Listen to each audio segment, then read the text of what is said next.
Hello student, Kalyani juniors के online platform पर आपका स्वागत है। मैं हूं लखन दायमा, आपको कक्षा 8 के हिंदी बसंत भाग 3 पढ़ा रहा हूं। फ्रेंड, हमने आपको पिछली क्लास में बसंत भाग 3 का पाठ 16 पानी की कहानी आपको पढ़ाया था और उसकी व्याख्या भी हमने आपको समझाई थी। फ्रेंड, ये जो पानी की कहानी है इसके लेखक का नाम है रामचंद्र तिवारी। अब हम इसमें आपको पढ़ाएंगे इस पाठ 16 के प्रश्न उत्तर। ठीक है, अब इसके प्रश्न उत्तर में देखिए, सबसे पहला प्रश्न, तो पहला प्रश्न है कि लेखक को ओस की बूंद कहाँ मिली थी। ठीक है, अब हमने आपको पूरी व्याख्या समझाई थी इस पाठ की, तो देखिए इसका उत्तर क्या है। तो लेखक को ओस की बूंद बेर की झाड़ी के नीचे चलते हुए मिली थी। आ रहा समझ में? तो जब लेखक रास्ते से गुजर रहा था तो बेर का एक पेड़ था और बेर के पेड़ के नीचे जब ये गुजर रहा था तो बेर के पेड़ से एक ओस की बूंद लेखक की कलाई पर गिरती है और फिर यही कलाई से हथेली पर यह बूंद आ जाती है। आ रहा समझ फ्रेंड? ये आपको ध्यान रखना है, तो ये हमने आपको बताया था। ठीक है, तो ये है पहले प्रश्न का उत्तर। अब इसके बाद देखिए प्रश्न 2। तो प्रश्न 2 है कि ओस की बूंद क्रोध और घृणा से क्यों कांप उठी थी। आ रहा समझ में? अब इसका उत्तर है प्रश्न 2 का कि ओस की बूंद जब धरती में कणों का हृदय टटोलती फिर रही थी तो उसी समय बेर के पेड़ की जड़ों में मौजूद निर्दयी रोए ने बलपूर्वक उसे पृथ्वी से खींच लिया था। आ रहा समझ में? इसका मतलब क्या हुआ? इसका मतलब यह होता है कि जो ओस की बूंद जब धरती में कणों का हृदय टटोलती फिर रही थी तो उसी समय क्या हुआ, तो उसी समय बेर के पेड़ की जो जड़ें होती है और उन जड़ों में रोए होते हैं, उन रोयों ने इस ओस की बूंद को बलपूर्वक पृथ्वी से अपनी ओर खींच लिया था। आ रहा समझ में? फिर इसके बाद क्या हुआ, तो बूंद ने देखा कि पेड़ उसके जैसी कुछ बूंदों को एकदम खा जाते हैं। तो जितने भी पानी की बूंदें होती हैं, उसकी बूंदें होती हैं, उनको सब पेड़ की जो जड़ें होती हैं, पेड़ की जड़ों में जो रोए होते हैं वे खा जाते हैं। आ रहा समझ में?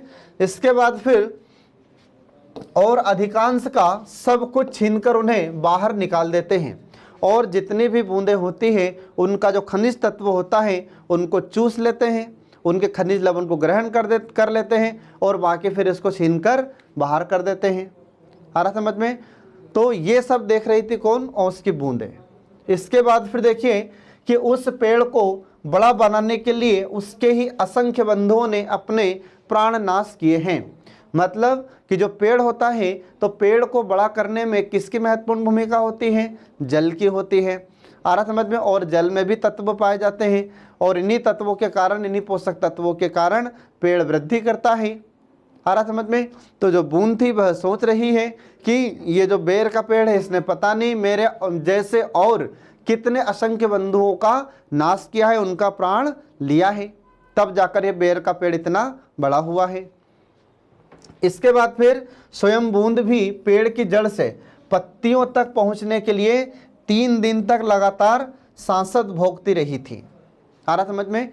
अब जो बूंद होती है तो बूंद भी पेड़ की जड़ से पत्तियों तक पहुंचने के लिए 3 दिन तक लगातार मेहनत करती रही या सांसद भोगती रही का मतलब दुख भोगती रही। आ रहा समझ में? ये आपको ध्यान रखना है। इसके बाद फिर इसलिए वह क्रोध और घृणा से कांप उठी थी। इसी कारण फिर क्या हुआ कि जो ओस की बूंद होती है उसको गुस्सा आ जाता है। आ रहा समझ में? और फिर उसे घृणा होने लगती है।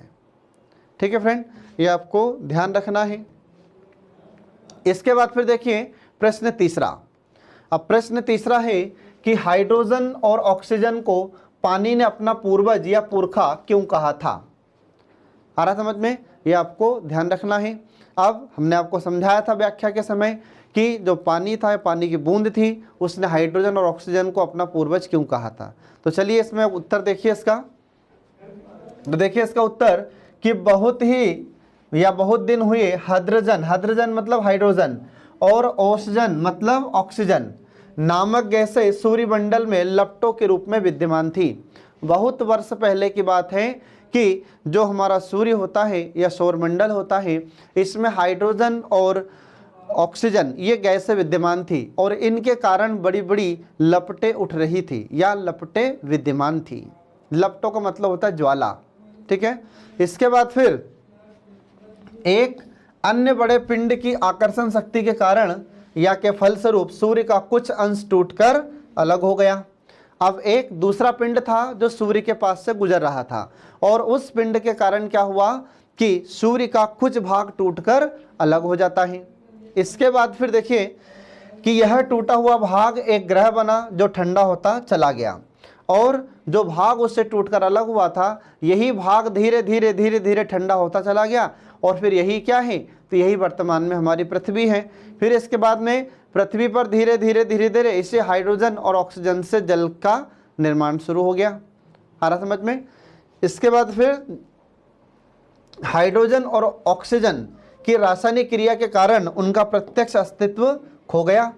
तो इसमें हम देखते हैं कि हाइड्रोजन और ऑक्सीजन की रासायनिक क्रिया के कारण इसका जो प्रत्यक्ष अस्तित्व था यह धीरे धीरे समाप्त हो गया और जल का उद्भव हुआ, यह जल की उत्पत्ति हुई हमारी पृथ्वी पर, ऐसे जल बना। आ रहा समझ में। इसलिए आपने देखा होगा कि जो जल होता है तो जल का सूत्र क्या है, H2O। H मतलब हाइड्रोजन और O मतलब ऑक्सीजन। आ रहा समझ में। तो हाइड्रोजन और ऑक्सीजन के कारण ही जल का निर्माण हुआ था, इसलिए इसका सूत्र होता है H2O। आ रहा समझ में फ्रेंड। तो इसमें आपको ध्यान रखना है। इसके बाद फिर इसी कारण हाइड्रोजन और ऑक्सीजन को पानी का पुरखा कहा गया है। तो पानी का पुरखा हाइड्रोजन और ऑक्सीजन को इसलिए कहा गया है क्योंकि इसी हाइड्रोजन और ऑक्सीजन से जल की उत्पत्ति हमारी पृथ्वी पर हुई है। ठीक है फ्रेंड। तो ये है प्रश्न तीसरे का उत्तर। अब इसके बाद देखिए प्रश्न चौथा। तो प्रश्न चौथा है कि पानी की कहानी के आधार पर पानी के जन्म और जीवन यात्रा का वर्णन अपने शब्दों में करें। ठीक है। अब पानी की कहानी और इसके आधार पर पानी के जन्म और उसकी जीवन यात्रा का वर्णन, अब देखिए यहाँ पर तो किस प्रकार से इसका वर्णन किया जाता है। तो इसका उत्तर देखिए, उत्तर है कि पानी का जन्म और जीवन यात्रा की कहानी। ठीक है। अब पहले इसमें देखिए पानी का जन्म। तो पानी का जन्म कैसे होता है फ्रेंड, तो अरबों वर्ष पहले हाइड्रोजन मतलब हाइड्रोजन, तो अरबों वर्ष पहले की बात है कि हाइड्रोजन और ओसजन, ओसजन का मतलब होता है ऑक्सीजन, तो हाइड्रोजन और ऑक्सीजन के बीच रासायनिक क्रिया हुई थी। सारा समझ में। अरबों वर्ष पहले की बात है कि हाइड्रोजन और ऑक्सीजन इनके दोनों के बीच में रासायनिक क्रिया होती है और इन दोनों गैसों ने आपस में मिलकर अपना प्रत्यक्ष अस्तित्व गंवा दिया। अब ये जो दोनों गैसें थी हाइड्रोजन और ऑक्सीजन, इनका अस्तित्व धीरे धीरे समाप्त हो जाता है और एक समय के बाद क्या हुआ कि पृथ्वी पर जल की उत्पत्ति हो जाती है। आ रहा समझ में। फिर इसके बाद में पृथ्वी के गर्म होने के कारण पानी वाष्प रूप में पृथ्वी के आसपास बना रहा। ध्यान रहे कि पृथ्वी हमारी गर्म थी और गर्म होने के बावजूद भी हमारी पृथ्वी पर जल उपलब्ध था। तो पृथ्वी पर जल कैसे उपलब्ध था, तो हमारी पृथ्वी जब गर्म थी तो उस समय जल वाष्प के रूप में उपलब्ध था। ठीक है। इसके बाद फिर इसी वाष्प के अत्यधिक ठंडा होने से ठोस बर्फ और बर्फ के पिघलने से पानी का जन्म हुआ। तो जब ये पृथ्वी हमारी गर्म थी तो जल भी उपस्थित था, पर किस रूप में, वाष्प के रूप में। और फिर उसके बाद में पृथ्वी और ठंडी होती है तो यही वाष्प किसका रूप धारण कर लेती है, तो यही वाष्प बर्फ बन जाती है और फिर यही बर्फ पिघलती है और इसी के पिघलने के कारण हमारी पृथ्वी पर जल की उत्पत्ति हुई। आ रहा समझ फ्रेंड, ये आपको ध्यान रखना है। इसके बाद फिर आगे देखिए इसमें पानी की जीवन यात्रा की कहानी। तो पानी की जीवन यात्रा की कहानी क्या है, तो देखिए इसमें कि पानी पहले वायुमंडल में जलवाष्प के रूप में विद्यमान था, ये आपको ध्यान रखना है। तो पानी पहले कैसे उपस्थित था, तो पानी पहले वायुमंडल में जलवाष्प के रूप में विद्यमान था और यह वाष्प ठंडी होकर हिम के रूप में पहाड़ों के शिखर पर जम गई थी और ये जो वाष्प थी तो वाष्प ठंडी हुई और ठंडी होने के बाद में किस रूप में परिवर्तित हो जाती है, बर्फ के रूप में परिवर्तित हो जाती है और इसी बर्फ से फिर बड़े बड़े हिमखंडों का उद्भव हुआ या हिमखंडों की उत्पत्ति होती है या ग्लेशियर की उत्पत्ति होती है। आ रहा समझ में। इसके बाद फिर आगे देखिए इसमें कुछ समय बाद एक दिन अचानक नीचे की ओर बर्फ के खिसकने के कारण यह बहती हुई बर्फ सागर में पहुंच गई और फिर क्या हुआ कि ये जो बर्फ थी तो कुछ समय के बाद अचानक क्या हुआ कि यह बर्फ धीरे धीरे धीरे धीरे खिसक कर सागर में पहुंच जाती है। आ रहा समझ में, ये आपको ध्यान रखना है फ्रेंड। इसके बाद में जहाँ गर्म धारा के प्रभाव से यह पिघली, यह समुद्र के जल में मिल गई, और जो बर्फ पिघलकर समुद्र में पहुंचती है तो यह धीरे धीरे धीरे धीरे पिघलती जाती है और समुद्र के जल में मिल जाती है, और यह पानी समुद्र की गहराई में समा गया, और जो बर्फ पिघलकर समुद्र के जल में मिली थी और यही फिर पानी, यही जल धीरे धीरे समुद्र की गहराई में समा जाता है। आ रहा समझ में? अब इसके बाद देखिए कि यह पानी ज्वालामुखी के लावा, ठीक है, तो जो पानी समुद्र की गहराई तक पहुंचा था तो यह पानी ज्वालामुखी के लावा के साथ बाहर आया, ठीक है। हमने आपको पाठ जब पढ़ाया था, उसमें व्याख्या आपको जब बताई थी तो उस समय हमने बताया था कि ज्वालामुखी से फिर यह वाष्प ऊपर कैसे आई थी, ठीक है। अब इसके बाद देखिए तो यह पानी ज्वालामुखी के लावा के साथ बाहर आया और जलवाष्प के रूप में पुनः वायुमंडल में पहुंचा। आ रहा समझ में? तो जो पानी गहराई में पहुंचा था और यही पानी ज्वालामुखी के लावा के साथ बाहर आ जाता है, और बाहर आने के बाद में यही जलवाष्प के रूप में वायुमंडल में पहुंच जाता है। आ रहा समझ में? इसके बाद फिर वहां से यह वर्षा के रूप में नदियों में आया, और जब यह वायुमंडल में वाष्प के रूप में, जलवाष्प के रूप में पहुंच जाता है तो फिर यही क्या होता है, यही वर्षा के दिनों में या पानी की बूंद के रूप में नीचे टपक जाता है। तो ये वाष्प या जलवाष्प पानी की बूंद किस कारण से बनता है? संघनन के कारण। अब संघनन का अर्थ क्या होता है? तो संघनन का अर्थ होता है कि जब जलवाष्प पानी की बूंद में या ठोस रूप में बदलती है, तरल या ठोस रूप में बदलती है, तो उसे हम संघनन कहते हैं। तो जब ये जलवाष्प पानी की बूंद बनने लगती है तो फिर धीरे धीरे ये जमीन पर टपकने लगती है, और इसे ही हम वर्षा कहते हैं। और जब ये वर्षा होती है तो यही पानी वर्षा के रूप में नदियों में आ जाता है। आ रहा समझ में? ये आपको ध्यान रखना है। इसके बाद फिर नदियों में आया पानी नलों में पहुंचा, और फिर नदियों में जो पानी आया है यही पानी स्रोत के रूप में नल में पहुंच जाता है, क्योंकि नल में भी पानी कब आता है? जब उसमें कहीं ना कहीं से जल का स्रोत आता होगा तभी तो नलों में पानी आता है। ट्यूबवेल में पानी कहाँ से आता है? तो जमीन के अंदर से कहीं ना कहीं जल का स्रोत होगा, तभी तो ट्यूबवेल में पानी आता है, ठीक है। तो ऐसे फिर यह नदियों के द्वारा कहाँ पर आ जाता है? नलों में पहुंच जाता है। फिर वहां से यह पानी टपककर जमीन में समा गया, और वह पानी वृक्ष की जड़ों से अवशोषित होकर वृक्ष की पत्तियों से वाष्पोत्सर्जित होकर पुनः वायुमंडल में मिल जाता है।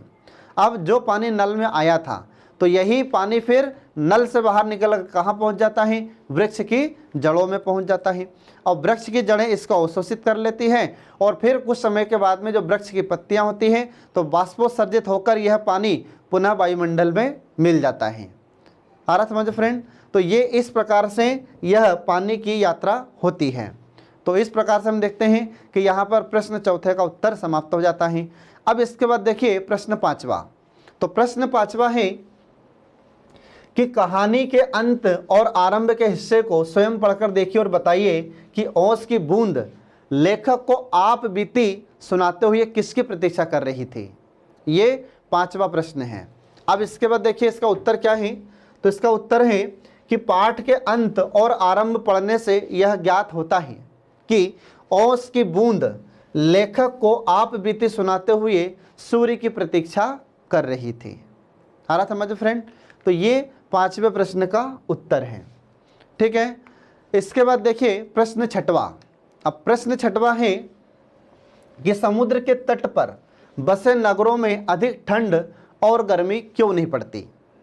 आ रहा समझ में? तो कई बार आपने देखा होगा कि हमारे भारत में जैसे कुछ ऐसे राज्य हैं जो समुद्र के किनारे बसे हुए हैं। तो जैसे कुछ राज्यों में नाम आता है महाराष्ट्र का, गुजरात का, कर्नाटक का, इसके बाद में तमिलनाडु का, केरल का, आंध्र प्रदेश का, उड़ीसा का। ये ऐसे राज्य हैं जो समुद्र के किनारे बसे हुए हैं। यहाँ पर न तो गर्मी के दिनों में ज़्यादा गर्मी होती है और न ही ठंड के दिनों में ज़्यादा ठंडी होती है। तो इसका कारण क्या है? देखिए इसका कारण क्या है। तो प्रश्न 6 का उत्तर देखिए कि समुद्र में मौजूद जल अपने आसपास के स्थानों की जलवायु को प्रभावित करता है। आ रहा समझ में? जो समुद्र में जल होता है तो यह जल अपने आसपास की जलवायु को प्रभावित करता है। आ रहा समझ में? अब कैसे प्रभावित करता है फ्रेंड, तो मैं आपको इसमें आगे बता रहा हूँ। देखिए तो जल अपने आसपास का तापमान न अधिक बढ़ने देता है और न अधिक घटने देता है। मतलब कि जो जल होता है या समुद्री जल होता है, इसके आसपास का जितना भी क्षेत्र है, न तो तापमान ज़्यादा घटने देता है और न ही ज़्यादा तापमान बढ़ने देता है। आ रहा समझो फ्रेंड। और यही कारण है कि समुद्र के तट पर बसे नगरों में न तो अधिक गर्मी होती है और न अधिक ठंडी होती है। आ रहा समझ में। ये प्रश्न 6 का उत्तर है फ्रेंड। ठीक है, तो इस प्रकार से हम देखते हैं कि यह प्रश्न 6 का उत्तर भी समाप्त हो जाता है। और यहाँ पर पानी की कहानी के जितने भी प्रश्न उत्तर थे ये यहाँ पर समाप्त हो जाते हैं। तो आई होप आप लोग इसे बहुत अच्छे से समझ गए होंगे। तो आप लोग हमारी कल्याणी जूनियर्स एकेडमी के सभी लेक्चर्स को आप ध्यान से देखिए, जो आपको परीक्षा में सफलता दिलाने में महत्वपूर्ण भूमिका निभाते हैं। इसके बाद में जो अगला पार्ट होगा, हम अगले लेक्चर्स में जल्द आपके लिए प्रस्तुत होंगे। तब तक के लिए जय हिंद।